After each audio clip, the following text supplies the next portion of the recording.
From one of the great masters of horror comes this little-known Gothic tale, The Second Generation.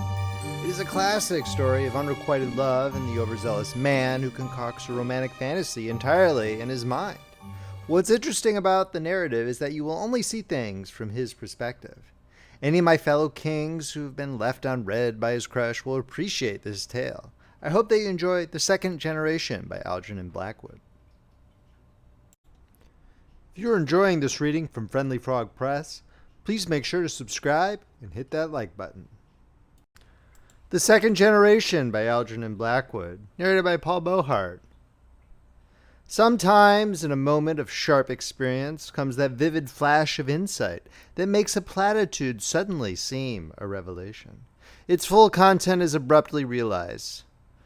10 years is a long time, yes, he thought as he walked up the drive to the great Kensington house where she still lived.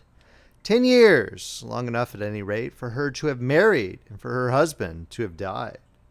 More than that he had not heard in the outlandish places where life had cast him in the interval. He wondered whether there had been any children. All manner of thoughts and questions, confused a little, passed across his mind. He was well-to-do now, though probably his entire capital did not amount to her income for a single year. He glanced at the huge, forbidding mansion. Yet that pride was false which had made of poverty an insuperable obstacle. He saw it now. He learned values in his long exile. But he was still ridiculously timid. This confusion of thought, of mental images rather, was due to a kind of fear, since worship ever is akin to awe. He was as nervous as a boy going up for a viva voce, and with the excitement was also that unconquerable sinking, that horrid shrinking sensation that excessive shyness brings. Why in the world had he come? Why had he telegraphed the very day after his arrival in England? Why had he not sent a tentative, tactful letter, feeling his way a little? Very slowly he walked up the drive, feeling that if a reasonable chance of escape presented itself, he would almost take it. But all the windows stared so hard at him that retreat was really impossible now, and though no faces were visible behind the curtains, all had seen him, possibly she herself. His heart beat absurdly at the extravagant suggestion. Yet it was odd. He felt so certain of being seen, and that someone watched him. He reached the wide stone steps that were clean as marble and shrank from the mark his boots must make upon their spotlessness. In desperation then, before he could change his mind, he touched the bell, but he did not hear it ring, mercifully. That irrevocable sound must have paralyzed him altogether. No one came to answer. He might still leave a card in the letterbox and slip away. Oh, how utterly he despised himself for such a thought. A man of 30 with such a chicken heart was not fit to protect a child, much less a woman. And he recalled with a little stab of pain that the man she married had been noted for his courage, his determined action, his inflexible firmness in various public situations, head and shoulders above lesser men. What presumption on his own part ever to dream! He remembered, too, with no apparent reason in particular, that this man had a grown-up son already by a former marriage. And still no one came to open that huge, contemptuous door with its so menacing, so hostile air. His back was to it, as he carelessly twirled his umbrella, but he felt its sneering expression behind him while it looked him up and down. It seemed to push him away. The entire mansion focused its message through that stern portal. Little timid men are not welcomed here. How well he remembered the house! How often in years gone by had he not stood and waited just like this, trembling with delight and anticipation, yet terrified lest the bell should be answered, and the great door actually swung wide. Then as now he would have run, had he dared. He was still afraid. His worship was so deep. But in all these years of exile in wild places, farming, mining, working for the position he had last attained, her face and the memory of her gracious presence had been his comfort and support, his only consolation, though never his actual joy. There was so little foundation for it all, yet her smile and the words she had spoken to him from time to time in friendly conversation had clung, inspired, kept him going. For he knew them all by heart. More than once in foolish optimistic moods he had imagined, greatly daring, that she possibly had meant more. He touched the bell a second time, with the point of his umbrella. He meant to go in, carelessly as it were, saying as lightly as might be, "Oh, I'm back in England again. If you haven't quite forgotten my existence, I could not forego the pleasure of saying, 'How do you do?' and hearing that you are well." And the rest then presently bow himself easily out in the old loneliness again. But he would at least have seen her. He would have heard her voice and looked into her gentle amber eyes. He would have touched her hand. She might even ask him to come in another day and see her.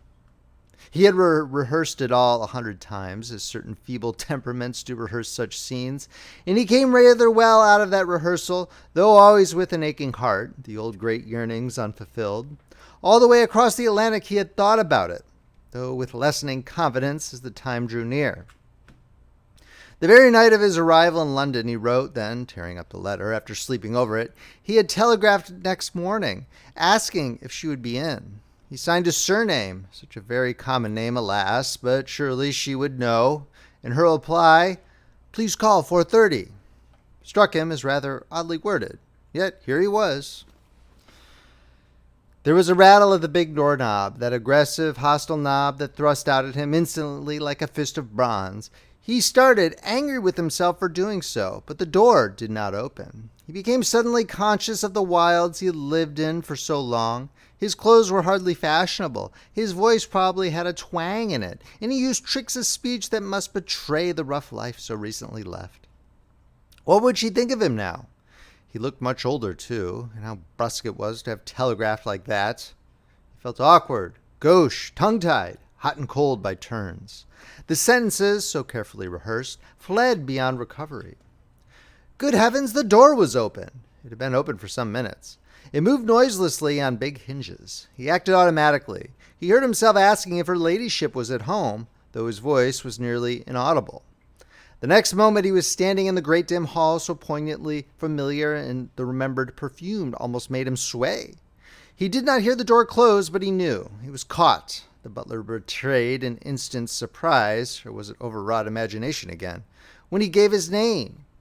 It seemed to him, though only later did he grasp the significance of that curious intuition, that the man had expected another caller instead. The man took his card respectfully and disappeared.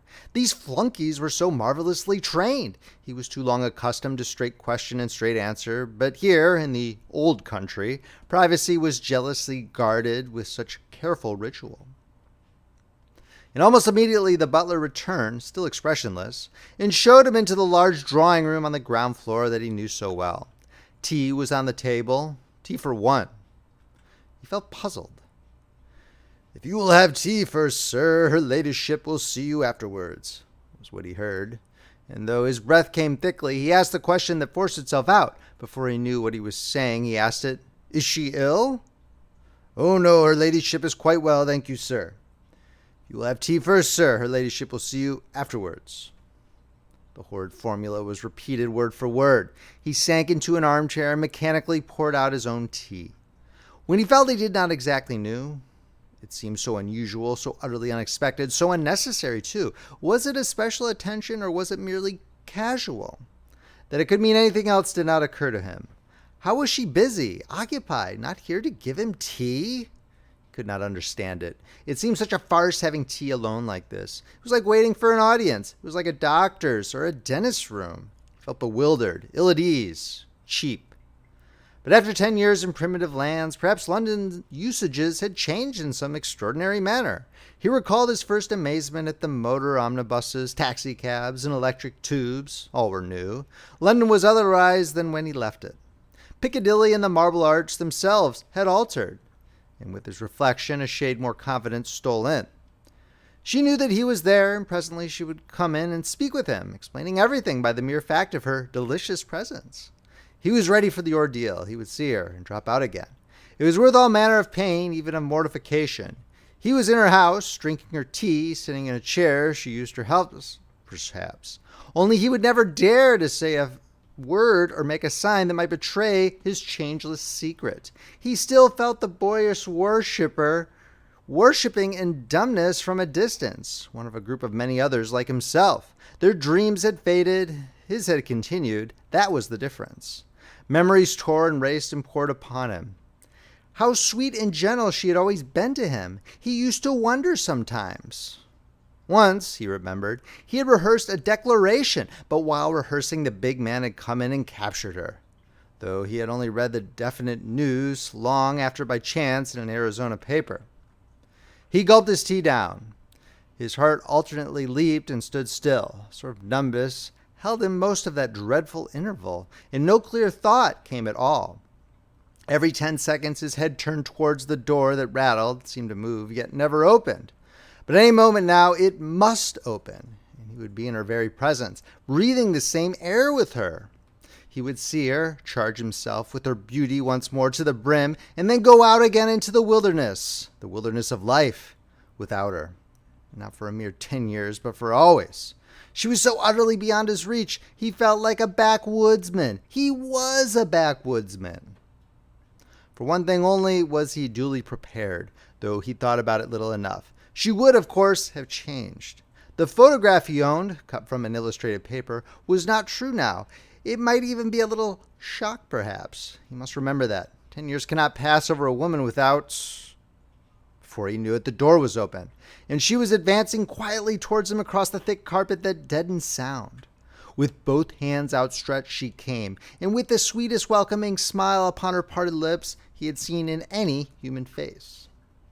Her eyes were soft with joy. His whole heart leaped within him. For the instant he saw her, it all flashed clear as sunlight that she knew and understood. She had always known, had always understood.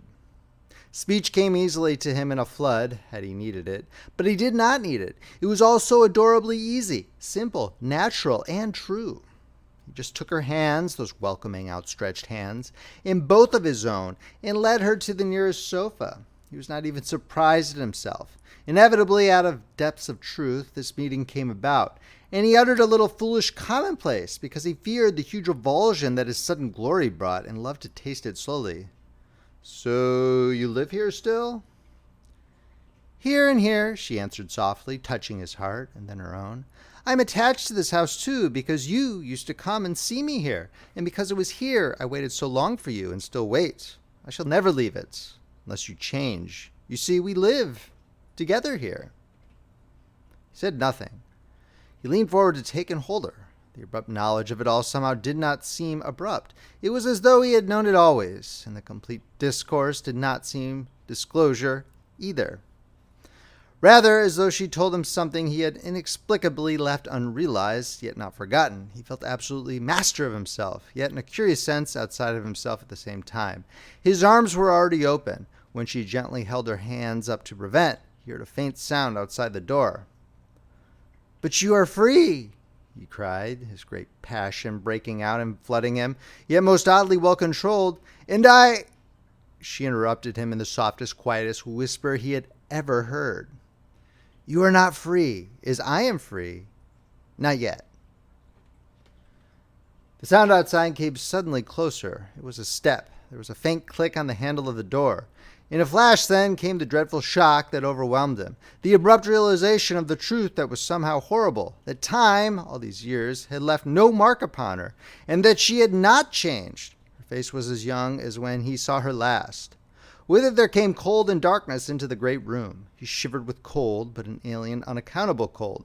Some great shadow dropped upon the entire earth, and though but a second could have passed before the handle actually turned and the other person entered, it seemed to him like several minutes.